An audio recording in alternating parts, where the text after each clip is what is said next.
A Nanny's Tale, a Cat Returns fanfiction by Yarning Chick. Read for you by the author. Chapter 9, The Bribe. Baron's breath came a little easier as Toto soared through the sky like a hot knife through butter. The trip Toto had taken for a map with area boundaries had proven to be useless, since the land in question had been passed between the two enemies' families for centuries like a hot potato. But, knowing that the Cat King would stand by Baron's judgment, the tawny half-feline had settled the dispute by splitting the land right down the middle, and making sure that the two lords would immediately start fencing off their lands, so that their mouse herds wouldn't intermingle again. Even now, 3 days after the task, Baron groaned at the memory of splitting the herds as well. Neither lord was very happy with his decision, but then again, Baron wasn't too pleased with the lord's childish conduct either.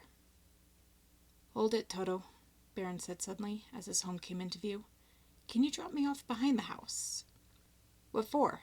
the dark crow asked, as he made the necessary U-turn in the air over the manor. "I want to see what Miss Haru does when I'm not around to watch her." "Go rest for a while. That trip must have exhausted you," the orange and cream cat softly said, as he expertly slid off his friend and onto the solid earth. Toto seemed to understand Baron's need for subterfuge, because he immediately took off to the sky again, going quite a bit further up than he needed to before sailing to his tree. Baron muttered an invisibility spell under his breath while approaching his home, praying that no one had seen him. He had but to peek through the kitchen window to become comforted. Haru was making some strange rice dish that he wasn't familiar with, and her brother was chopping up fresh herbs at her side. His three treasures were at the table, bent over their homework as their quills danced over the thick paper. Baron sighed softly. Everything looked in order. He could see Ellie's adorable little nose wrinkle up in confusion. "Haru, what's the capital of your native kingdom?" "Priel," the human said, stepping aside so her brother could dump the cut herbs into a steaming pot. Baron's nose could just smell it from the other side of the door. The scent made his mouth water shamelessly. "Thanks," the white kitten wrote in the answer. "What was it like there?" "I don't know. I've never been to my kingdom's capital. Father used to go there all the time, but he didn't enjoy it. The Eurathian king always used to set his teeth on edge." Hachi looked up at her sharply as he stirred the vegetable broth. "You never told me about that."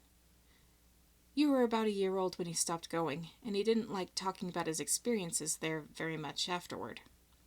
Her somewhat grim mouth broke into a gentle smile, and she fondly mussed her brother's hair. "Dinner's ready when you three are. How's the homework coming?" "Done," Lily said triumphantly, making a final dash on the smooth paper as her sister also closed her book. But Thomas was still frowning at his botany book, gripping his quill almost like a weapon. "I can't figure out this last question," he burst out. "How should I know what plant does a certain race of canines fear and despise?" "Aconitum vulparia," Hashi said immediately, almost like a reflex action. Sister laughed and wrapped her brother in a warm embrace, despite his somewhat weak protests. "You actually remembered! I'm so proud." Thomas cocked his head and started leafing through his book. "There's no mention of that plant in here. What is it?" "It's the original name for wolfsbane," Haru said, as the tomcat's sisters began clearing off the table and then setting it for supper. "Humans use it to kill wolves and each other. It has yellow flowers and is quite poisonous. Wolfsbane is usually found in mountain forests. The higher, the better." Thomas stared at the two and then wrote in the information. "Wow. Thank you, that might come in handy later." "As long as you don't abuse that information," Haru said a little firmly, setting the huge rice bowl on the table. "I doubt your father would approve of me telling you about various natural poisons for anything besides study." Baron smiled and laughed a bit as he released the spell hiding him from the happy group and opened the door in one move. "I couldn't agree with you more, Miss Haru." It was a good thing that she had already put down the rice bowl and that her brother hadn't picked up the vegetable-filled pot yet, because they both nearly jumped out of their skins at the sudden intruder, landed firmly on the floor with rather impressive shrieks of shock. "Father!" Lily cheered, racing her siblings to the door to swarm over their sire. He laughed and embraced the three of them the best he could. He had long held the belief that the good part of being away from his precious kittens for any amount of time was the moment when he came home. Very few things could top what he felt, being reunited with his beloved children. "Have you been good?" he asked a bit sternly, most pointedly looking at Ellie.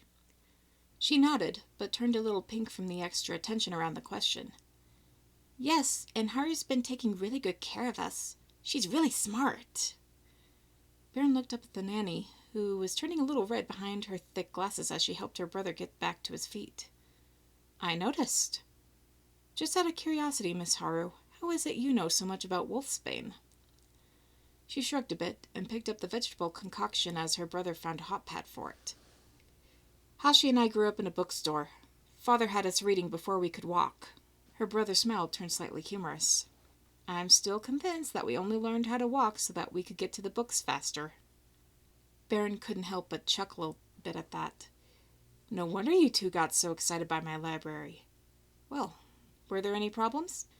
The brunette paused a second from pumping water into a pitcher. "None that I can think of." "Well, there was this really annoying cat that kept popping up everywhere, but I could handle him." "Oh? What did he want?" Baron asked, taking a seat at the table as Ellie readied another plate setting to accommodate his sudden presence. Even from over here, he could see how subtly his nanny was biting her lip. "Nothing much," she said evasively, making her employer sigh tiredly. "Miss Haru, I should think that if some strange cat has been prowling around my home when I'm away, I deserve to know about it. Please, tell me what he wanted." The bespectacled brunette sighed tiredly in defeat. All right. He wanted me to pack up my brother and leave your kittens alone to fend for themselves. He even offered me a decent amount of gold if I'd do it while you were gone." "He what?" Baron almost roared, jumping out of his seat. Haru held her hands up defensively, slightly scared of the half-cat since she had never seen the half-feline in anything less than a sweet temperament. Even his 3 kittens took a few steps back from him. "Hey, if I was going to do it, I'd have done it my first night here. Believe me, I've been turning him down as many times as he asks, and I even kick him off your property when he gets too insistent. Literally, and I'm not too gentle about it either." The orange and cream cat stormed up to the human girl and took her firmly by the shoulders. "What did he look like? What was his name?" Baron pressed. Haru suddenly bit her lip again, realizing it wasn't really her that he was angry with. His fur was black, but kind of an ashy variety of the color. His eyes were on the light gray side, but I'm afraid I don't remember his name. He only mentioned it once when he first approached me, and I was a little too outraged at his offer to cement the information into my mind. Just barely through the thickness of her glasses, the Lord could see her somewhat fine eyebrows curl up in concentration. But I'm pretty sure he was acting on someone else's orders. A countess or something like that.